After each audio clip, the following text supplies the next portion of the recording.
شیطان کو شیطان کی چالوں میں بندہ خراب کرتا ہے۔ امام اعظم ابو حنیفہ رحمۃ اللہ علیہ کے دور میں ایک شخص نے ایک مال ایک جگہ دفن کیا امانتاً زمین میں، تو پھر بھول گیا کہ میں نے کہاں رکھا تھا، اور شیطان نے اسے بلوا دیا۔ یہ شخص حضرت امام اعظم ابو حنیفہ رحمۃ اللہ کے پاس آئے۔ امام صاحب صحابہ کے شاگرد تھے رضی اللہ عنہم، اور ان سے پڑھا تھا، تجربہ انہیں صحابہ کرام سے حاصل ہوا تھا۔ تو امام صاحب رحمۃ اللہ علیہ نے اس کی باتیں سمجھی، اس کے معاملات سمجھے، اس کو دیکھا تو کہا ٹھیک ہے، ایک علاج میں بتاتا ہوں، اس پہ عمل کر لو، امید ہے اللہ تعالیٰ ضرور انشاءاللہ آپ کے اوپر کرم فرمائیں گے۔ انہوں نے کہا جی مجھے بتا دیں، میں نے تو اتنی اشرفیوں کے تھیلے وہاں چھپا دیے تھے۔ تو انہوں نے کہا جو بندہ ایک رات میں 100 رکعت نماز نفل پڑھتا ہے نا، تو اس کو بھولا ہوا مال یاد آ جاتا ہے۔ اس نے کہا اچھا، امام صاحب نے اسے علاج بتایا نا، اس نے رات میں جا کر 100 رکعت کی نیت کی، اور امام صاحب نے جاتے ہوئے یہ بھی فرمایا کہ مال یاد آ جائے گا تجھے انشاءاللہ، 100 پورے کر لینا۔ ابھی 6 رکعت کی نیت نہیں کی تھی کہ وہ مال یاد آ گیا، تو ابو 94 کہیں پڑھنے، تو اس نے اسی وقت ہی اپنی سواری اٹھائی اور اس جگہ جا کے کھودا تو اسے گما ہوا مال مل گیا۔ اب جب مال مل جائے ہمت بھی ختم، طاقت بھی ختم، ارادہ بھی ختم، اس نے کوئی نہیں پڑھا۔ اس نے کہا پڑھنے تو نفل ہی ہے، نہ پڑھو ٹھیک ہے، نہ پڑھو ٹھیک ہے، کوئی فرض تھوڑے تھے، یہ منت میں نے تھوڑی مانی تھی، بس میں کو مال ملنا ہی مل گیا۔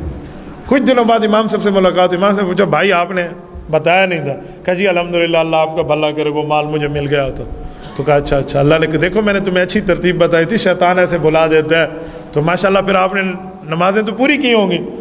اور نے کہا نہیں جی بندہ بڑا کمزور ہے، بس 6 رکعتوں بعد مجھے یاد آ گیا تھا، تو میں نے تو آگے پورا نہیں کیا۔ تو کہا جی ٹھیک ہے، پھر میں نے اچھی شیطان کی ٹھکائی کی ہے، مجھے یقین تھا یہ تجھے 100 رکعت نماز نہیں پڑھنے دے گا، اس نے پہلے کوئی ترتیب ڈالنی ہے۔ تو اس لیے خیال کیا کرے نماز میں۔ شیطان مسجد میں باہر تو ٹھہر جاتا ہے، اندر خناس آتا ہے۔ شیطان مسجد کے اندر آ کر آپ کو خیال نہیں ڈالے گا، شیطان اذان کی آواز سن کے بھاگ جاتا ہے۔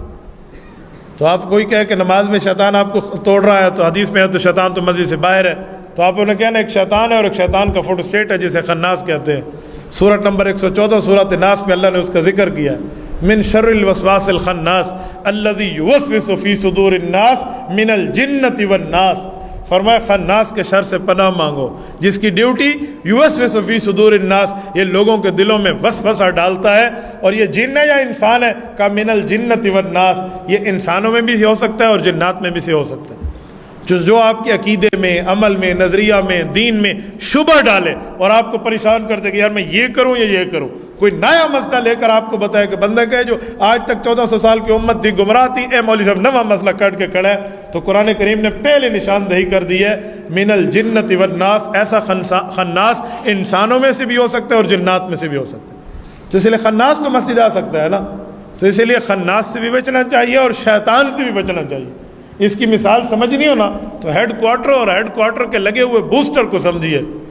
دیکھو ہیڈ کوارٹر ہمارے جیب میں موبائلز موجود ہیں، بہت دور ہیں ان کے جہاں سے سگنل بھیجے جا رہے ہیں، لیکن وہ سگنل کہیں جا کر ویک ہو جاتے ہیں، کمزور ہو جاتے ہیں۔ آگے اس سگنل کے ٹرانسفریشن کے لیے کیا کرتے ہیں؟ کھمبے لگاتے ہیں، بوسٹر لگاتے ہیں، بھی یہ آگے اس کے سگنل لے جائیں گے۔ تو شیطان شیطانیت کا ہیڈ کوارٹر ہے، لیکن جب مسجد آتی ہے تو آڑ آ جاتی ہے، پھر وہ وہاں سے بوسٹر لگاتے ہیں جو اس کے خناس ہوتے ہیں، وہ بندوں کے دماغ میں، بندے کے ذہن میں، دل و دماغ میں آ کر وسوسے ڈالیں گے، کبھی دین کے بارے، کبھی اسلام کے، اور یہ وسوسہ جب آپ کے دل میں آئے تو آپ کو دین پر مضبوط ہونا چاہیے، وسوسے پر عمل نہیں کرنا چاہیے۔ ایک صحابی آئے اللہ کے رسول کے دربار میں، مشکات جلد اول کتاب الایمان کی روایت ہے، اس نے آ کر عرض کیا یا رسول اللہ میرے دل میں ایسے وسوسے شیطان ڈالتا ہے آپ کے بارے میں، اللہ کے بارے میں، قرآن کے بارے میں، اسلام دین اور شریعت کے بارے میں۔ تو حضور پاک علیہ السلام نے فرمایا پھر کیا ہوا؟ تو کہا میرا جی چاہتا ہے کہ وہ لفظ میں نہ بولوں بلکہ میں جل کر کوئلہ بن جاؤں، ایسے الفاظ ہیں یا رسول اللہ آپ کے بارے میں ذہن میں آتے ہیں، شریعت کے بارے میں آتے ہیں، اللہ کے بارے میں آتے ہیں، تو میرا جی چاہتا ہے میں جل جاؤں، کوئلہ بن جاؤں، وہ لفظ میں نہ بولوں۔ تو آپ علیہ السلام نے فرمایا ذاک صریح الایمان، یہ تو تیرے ایمان کے واضح ہونے کی دلیل ہے۔ اب محدثین نے اس کی شرح میں لکھا کیا مطلب؟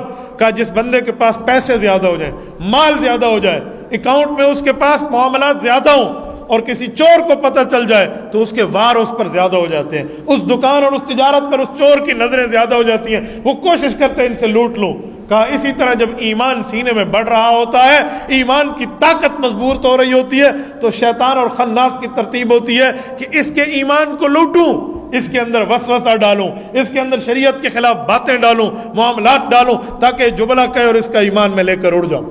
تو یہ ایمان کی نشانی ہے. پھر اس کا حل کیا ہے؟ دل میں آتا ہے، ایک نہیں 1000 بار آئے، 1000 نہیں 1,00,000 بار آئے وہ خیال، آپ اپنی زبان پہ مت لائیے، اپنے عمل میں نہیں لائیے، کوئی گناہ نہیں ہے. آپ کو دل میں آیا نا، آتے رہو.